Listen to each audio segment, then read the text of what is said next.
SCP-4000 Taboo. Object Class Keter. Special Containment Procedures. The extra-dimensional location described below, as well as the entities and landmarks contained therein, are nomenclative hazards, SU class, and therefore may not be referred to by any name, title, or designation. Only descriptions may be used when referring to the forest outside normative space and native entities thereof. Variations must be made in these descriptions each time a subject is described. Descriptions may be color-coded for clarity, and florid language may be used for the sake of nomenclative diversity. In the event of a nomenclative containment breach, standard SU class recontainment protocol must be carried out immediately by the individual responsible for the breach.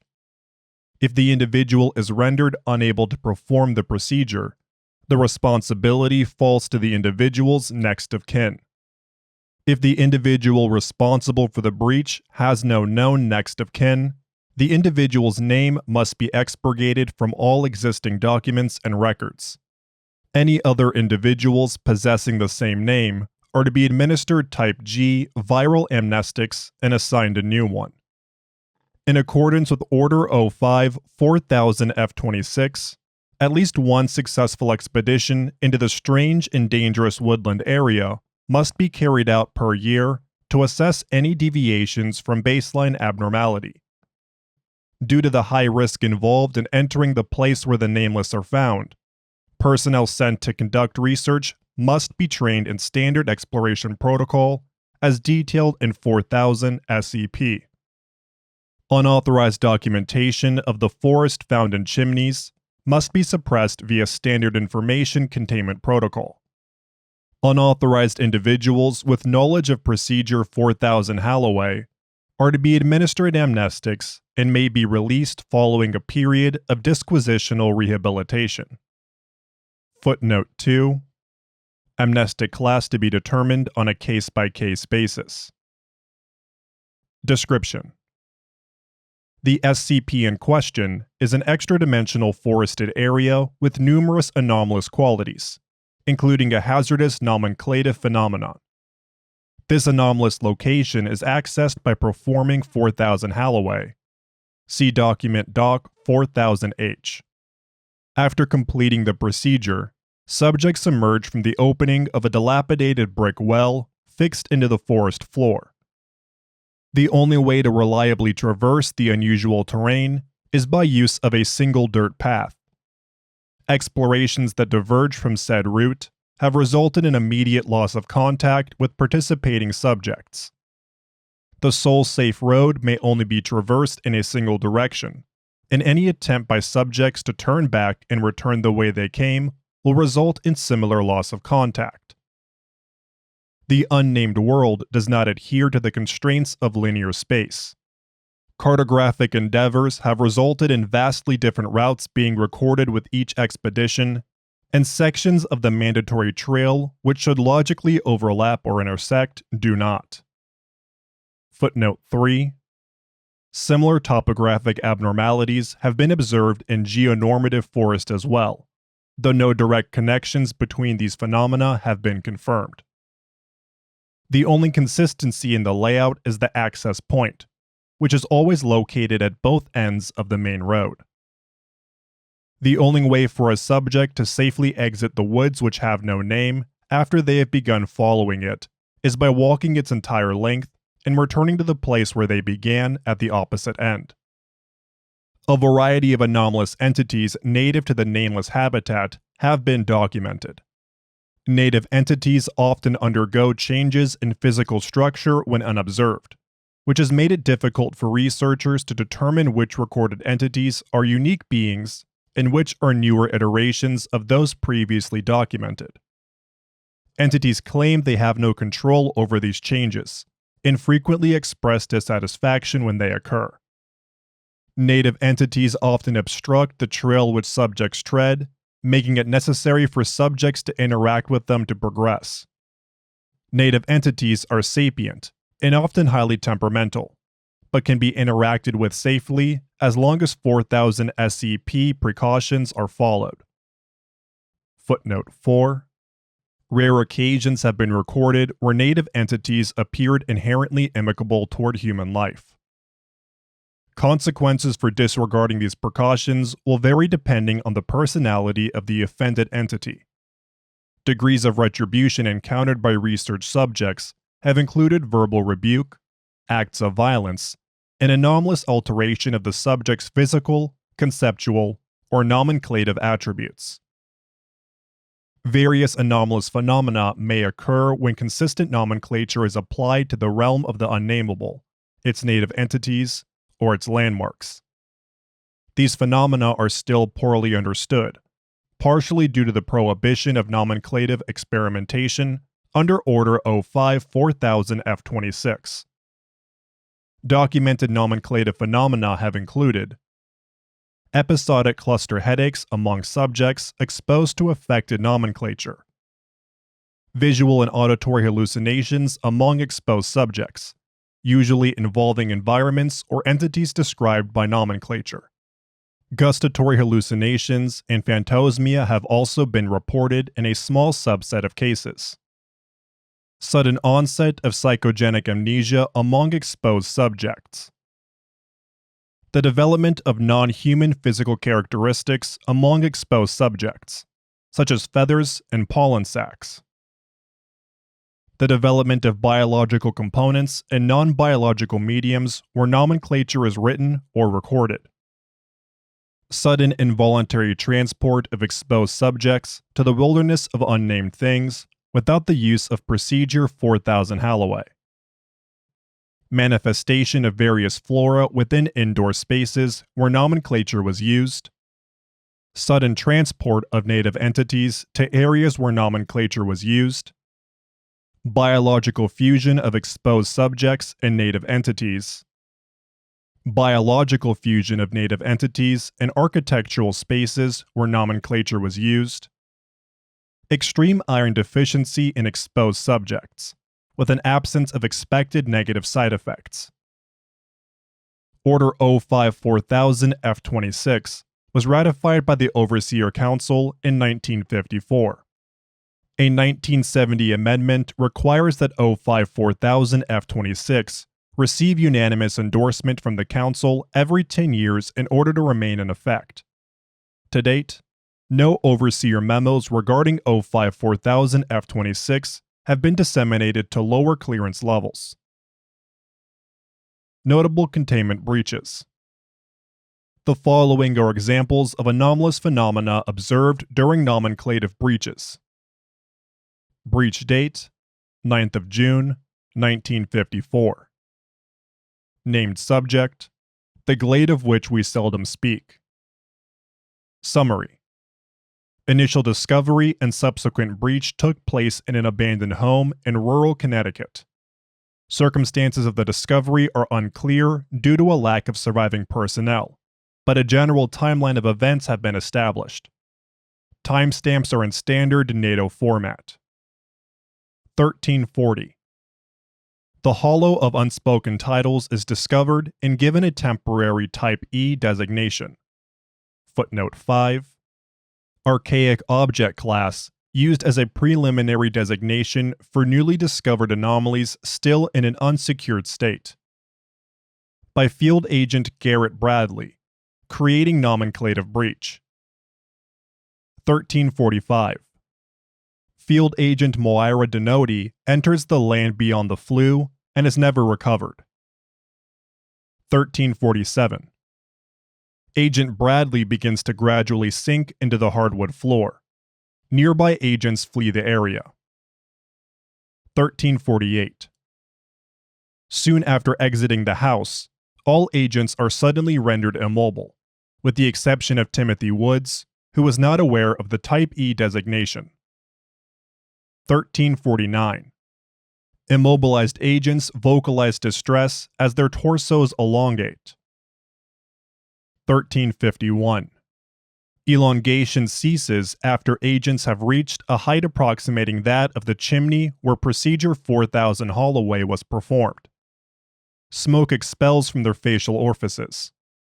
Timothy Woods reports these developments via radio to Site-8.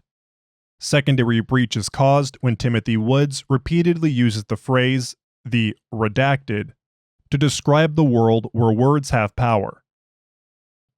1355. Timothy Woods states that he sees his name in the trees.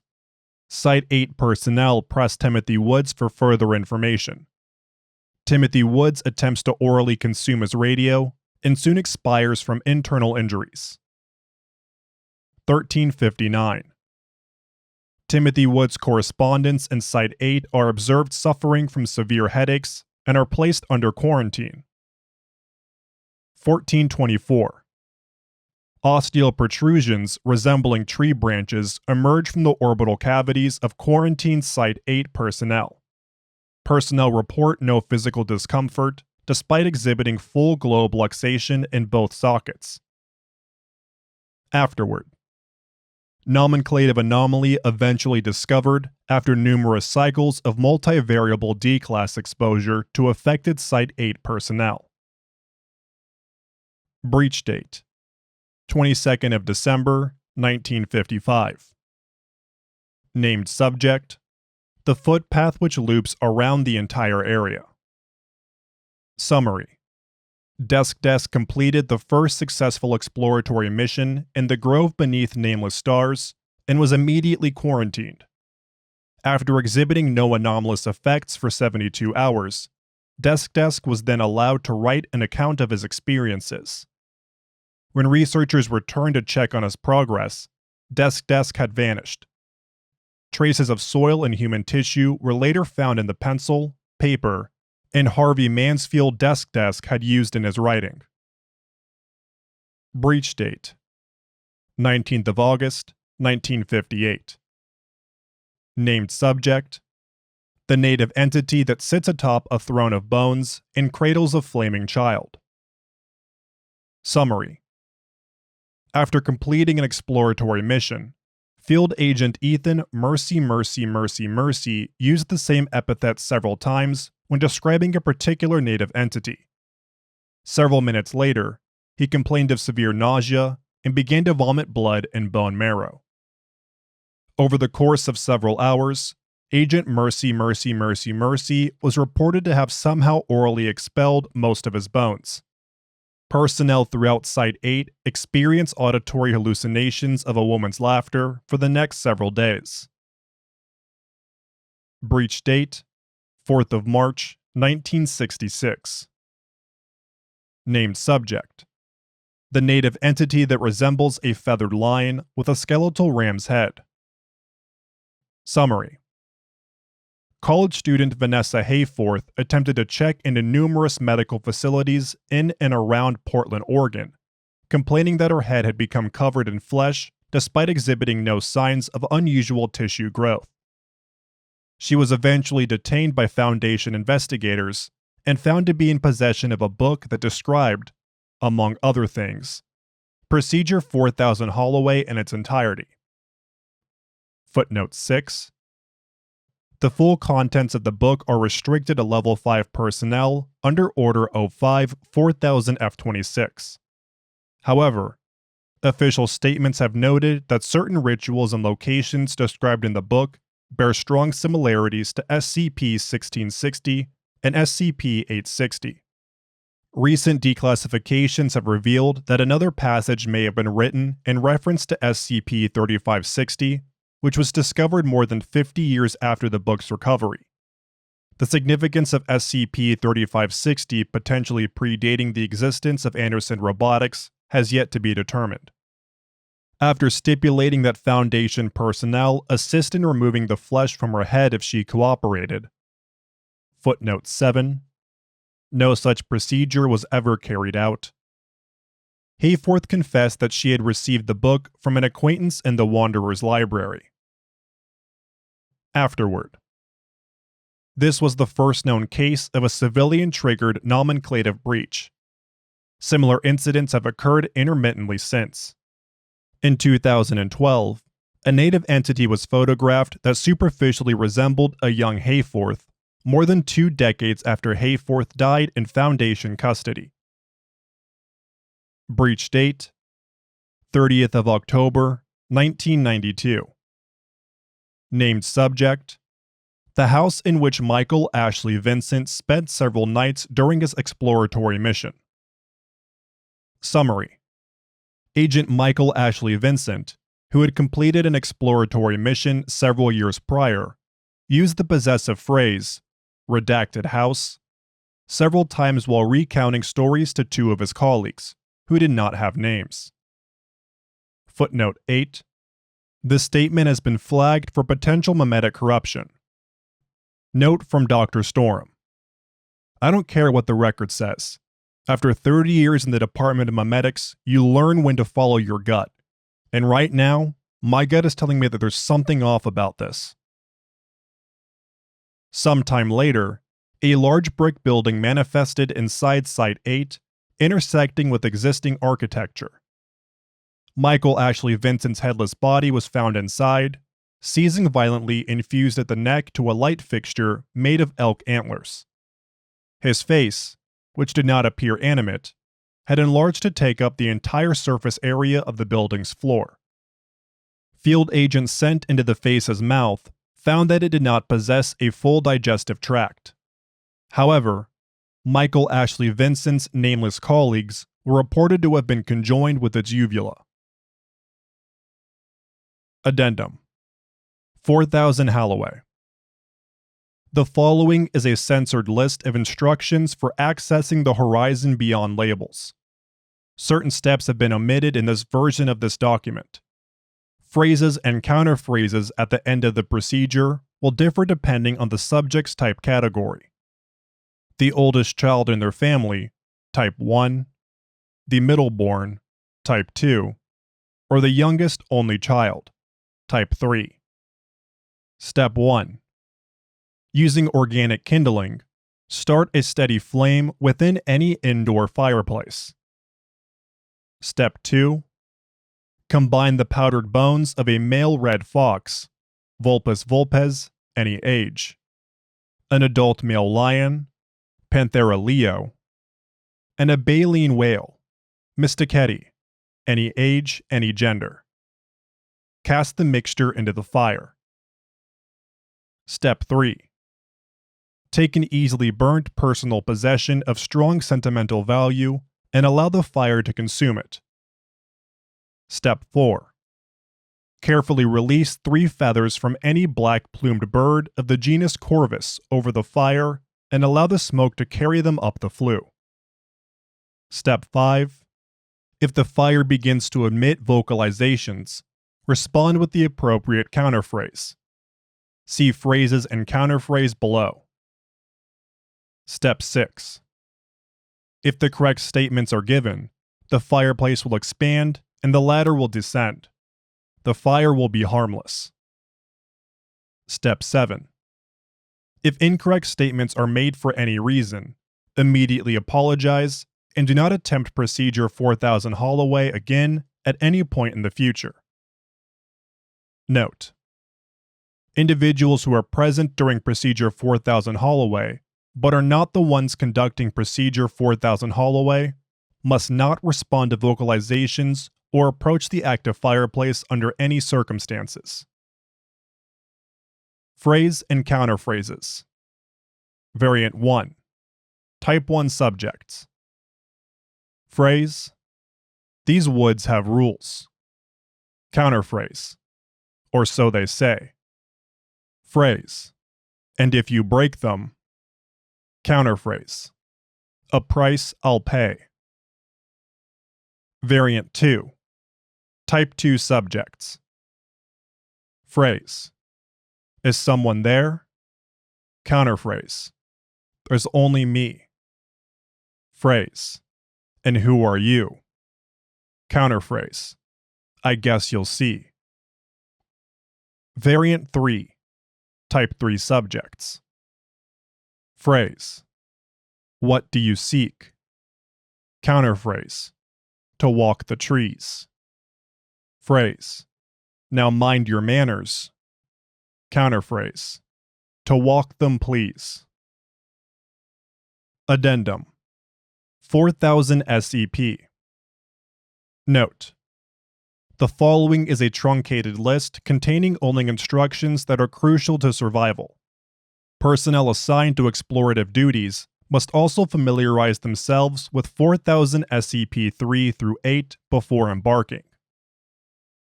4000 SCP-1. General Guidelines for Exploration.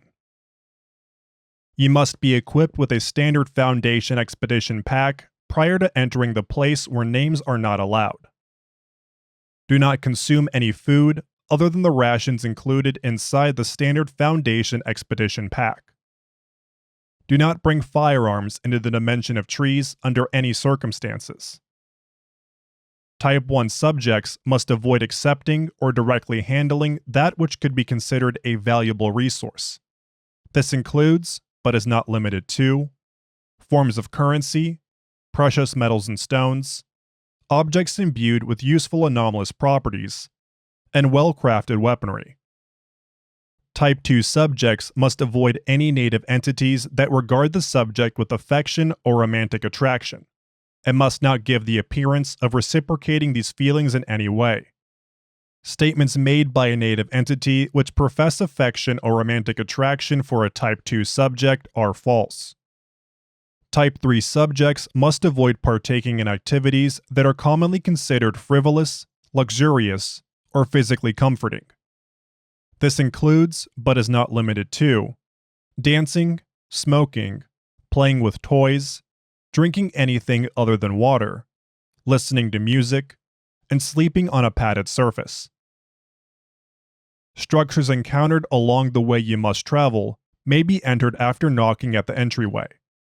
Leave the structure from where you came. If entering uninvited, do not be discovered. If you fall asleep in the woods where rules are paramount, record your dreams. A journal is included in your expedition pack. If you encounter any landmarks or entities similar to a dream you recorded, treat the dream as fact. 4000 SCP-2. Guidelines for interacting with native entities. Greet native entities with any formal salutation before engaging in conversation. Footnote 9. Examples of acceptable greetings: good morning, hello, pardon me. Examples of unacceptable greetings: hey, yo, what's up. If female, bow or curtsy. Speak in a cordial tone of voice. Do not make any statements that you know to be false. Do not make disparaging comments about native entities while in their presence. Say please and thank you when appropriate. Refer to and address native entities using descriptions of their physical appearance per Protocol 4000 issue. Do not refer to a native entity by a name, title, or designation, even if it introduces itself as such. Do not state your name, nickname, codename, alias, or any other personal designation when in the presence of a native entity.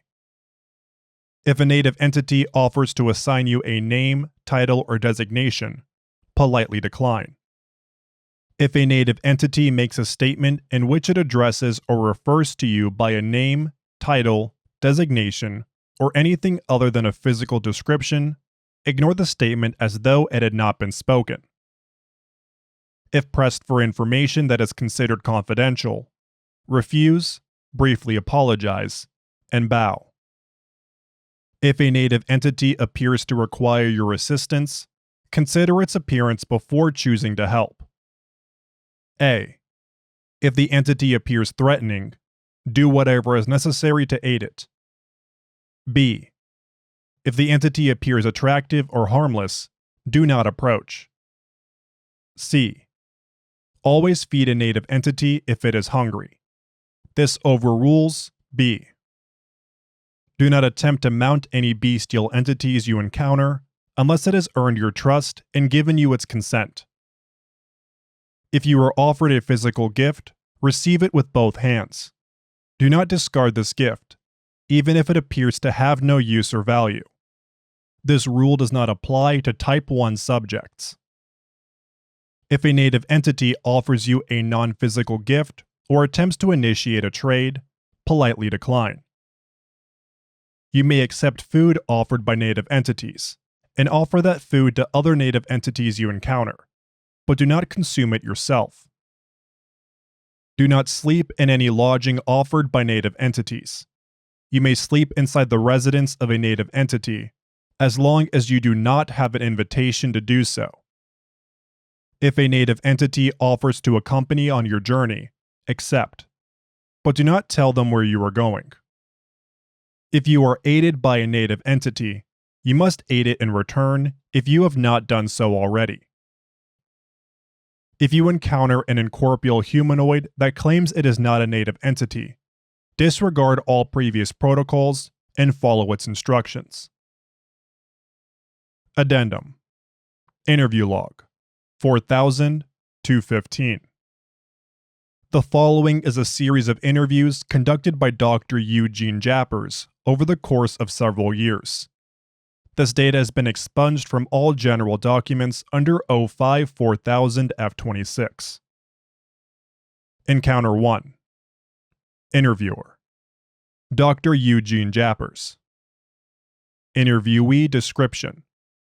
The native entity with a head resembling that of a rabbit's. Forward. Interview conducted in 2005 during Dr. Jappers' first expedition into the space where speech is deadly. Begin log. Good morning, strange traveler.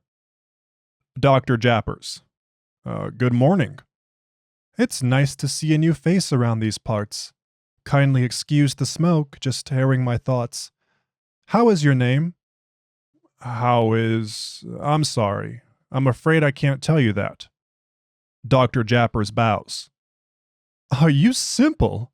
I'm merely asking how your name is. My name has smelt of raspberries lately, I think, or snapdragons, perhaps. It's so hard to tell these days, but one makes an effort. My apologies. I'm afraid my name has tasted rather tart as of late. Footnote 10. Dr. Jappers was later reprimanded for violating SCP-203. Leporine entity laughs and doffs its hat. No, I'm the one who should apologize. I shouldn't have pried. It's quite all right. I don't mind at all. It has been lovely to meet you, but I must be on my way. Must you, though? My home is close by, and I was hoping to invite you in for tea. Dr. Jappers bows again.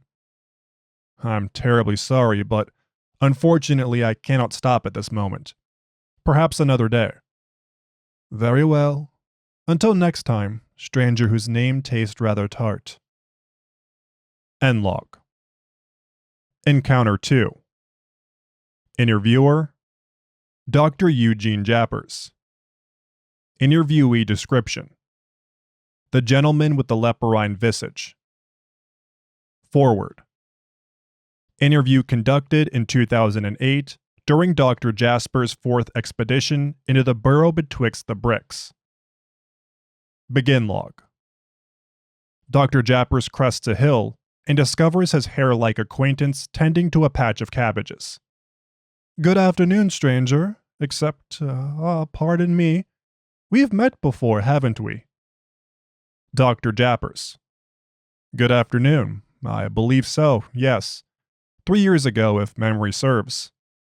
I remember now. You ran off in quite a hurry. Yes, my apologies for that. At the time I was new here and wary of those I encountered. Still the apologetic one, I see. No matter. You are not from here. Very interesting. What woods are you from? I do not come from any woods. Nonsense. Certainly you have trees where you're from, do you not? We do have trees, but they're very sparse. Most of the land is covered in homes and businesses. Then they are inferior woods, but woods nonetheless. Tell me, how did you get here? I see you have an inquiring mind. I would like to ask you a question if that's all right. Pardon my lack of manners. I consider myself something of a scholar, you see, and I get a bit excited when I have a chance to learn a forest outside my own. By all means, pose your question. When we last met, you said it had become difficult to describe your name. Do you have any theories for why that may be? I can only assume it's because of how long we've been apart. My name and I, that is. It was a good name, a proud name, I'm fairly sure. But this point, though, it's probably decayed from its former grandeur if it even still exists. Where do you think it is currently? First, fellow scholar, you must answer my previous question. Dr. Jasper nods. I came from the old but distinguished well at the end of the footpath I'm presently perambulating. Footnote 11. This information is not considered classified from native entities. The other individual hesitates before speaking. Oh my, it's been quite some time. I'll be frank, I thought all the old allies had died out. Did your grandfather or some such relative have a lover out here? Dr. Jappers bows. My deepest apologies. I'm afraid I cannot answer that question. Very well, I understand. I'd invite you to my cottage for tea, but I suppose that's not possible for you, is it? I'm afraid not. The conversational partner laughs, plucks a cabbage leaf, and offers it to Dr. Jappers. You needn't fear so much. Take this, and be on your way. Dr. Jappers accepts the leaf with both hands. Thank you very much. Happy travels to you, and may you find the one you're looking for. End log. Afterward. Dr. Jappers later used the cabbage leaf to feed a native entity resembling a field mouse, which in turn aided him on his travels. Encounter 3. Interviewer, Dr. Eugene Jappers. Interviewee description, the leaf giver. Forward. Interview conducted in 2013 during Dr. Jappers' 9th expedition into yonder Vale of Restless Wanderers. Due to the unique knowledge that the one who bore the gift of cabbage seemed to possess about our world, Dr. Jappers was instructed to conduct a more thorough interview should it be encountered a third time. Additionally, Dr. Jappers was granted special permission to make false statements for the sake of facilitating conversations, as his first encounter showed the fluffy one to be susceptible to deceptions. Begin log. Traveling along the way of wary adventurers, Dr. Jappers encounters a small white cottage with a thatched roof. A small opening in the shape of a rabbit's head is cut into the front door. Dr. Jappers approaches it and knocks. Dr. Jappers. Hello? Is anyone home? Yes, 1 minute. Exactly 1 minute passes. The door opens. Ah, we meet again. Please, come in, come in. Dr. Jappers is led inside. The interior is sparsely decorated with wooden furniture and needlework. You have a lovely home. Ha, you have a lovely sense of humor. The homeowner hurries to a kitchenette in the corner and begins preparing a kettle. No, really, I think it's charming. I suppose. It was just meant to be until things cooled down on the other side, but, well, you know. I'm afraid I don't know. Would you like some help? No. You just have yourself a seat at the table over there while I get the tea ready for us. Dr. Jappers draws a chair and seats himself. You're most generous, but I don't think my digestion will permit it. Oh, poor fellow. Well, I find the presence of tea to be a comfort in my case. You are most kind. Tell me, could you explain what you meant by cooled down? His furried host turns the stove on and stares at a window cut into a similar shape as the hole on the door. Your relations didn't tell you the full story, I suppose. about the turmoil that drove us here. Turmoil? Was there a war? The tufted one sighs. Isn't there always? My grandparents did tell me there were wars, but I never knew of one with you and your kind. It doesn't surprise me. There are very few even in these woods that still remember. Memory is a burden of the old, I suppose. But yes, when I was a young lad, in a form very different from the one I possess now, I lived on the other end of the well. It's where I was born, where I grew up, and if I dare to dream, where I will someday return. Why don't you then? The kettle whistles. I can't. Not unless I know I could be welcomed back. The maker of the tea pours a cup and seats itself across the table. I'm sure you don't know this since they keep themselves hidden, but there are those who would destroy me at a nearest chance. My apologies. These are dark memories. I'm sure you don't want to hear them. The teller of the story sips its tea. No, please go on. These are things of interest to me. I am a fellow scholar, remember? As you wish, fellow scholar. I shall talk until the tea is cold.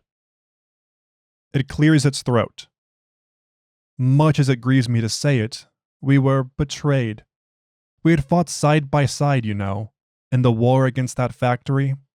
We had done nothing but help them. And what did they do? They destroyed us. They took so many of our lives, and all of our names. Some of us fled here when the war was just beginning. But not many. Not many. Still, though, I don't hate them. I'm glad for that. I'd imagine so. There are some old fogies around these parts who bear a grudge against the whole species, but I know you're not all bad. There were many who sheltered us, fought for us, even died for us. Some came to live here amongst us, rest their souls. I myself courted a human once upon a time. He came to visit a time or two, but I never saw him after that. I still wonder now and again if he fell at the hand of an unkind neighbor, or if he merely stopped caring to see me. But it's no matter now. I apologize for prattling on about old flames. Certainly such things are of no interest to you, fellow scholar. On the contrary, I'd quite like to hear more of these stories. The life of you and your people is of great interest to me. I'm sure it is, fellow scholar. A strong breeze moves through the house. Neither party speaks for half a minute. The rabbit person who lives there grunts and places a hand on its head, as if in pain. Dr. Jappers places his hand against the teapot. It appears the tea has gotten cold. I think it's time I took my leave. What? You're leaving? I should leave too then. Dr. Jappers rises from the table. No. I'll be going alone, thank you. It's abrupt, yes, and I'm grievously sorry to do this, but I really must be going. I believe I'm long overdue to return home. What is... Please don't go. Something isn't... It can't be helped. Stop. What have you done? I don't know who... What happened to my name? I can't... Dr. Jappers quickly exits the house. His former companion whimpers and looks at its hands as he leaves. It does taste rather tart. End log. Afterward. Dr. Jappers successfully returned to Site 8, but was reported missing soon after. Investigations into his disappearance and current whereabouts have been inconclusive. It was initially theorized that Dr. Jappers was exposed to an anomalous influence on his physiology during his most recent mission. However, thorough analysis showed no genetic abnormalities in the fur he'd shed on his expedition gear. Thank you for listening to SCP-4000, redacted per Protocol 4000 issue by Pepper's Ghost. If you enjoyed this SCP, please like and subscribe, and follow the link in the description to the SCP Wiki, and vote up the article to support the author and the SCP Wiki as a whole. Confidential level receives Saturday members-only videos, and all members will have early access to videos. Have a great weekend.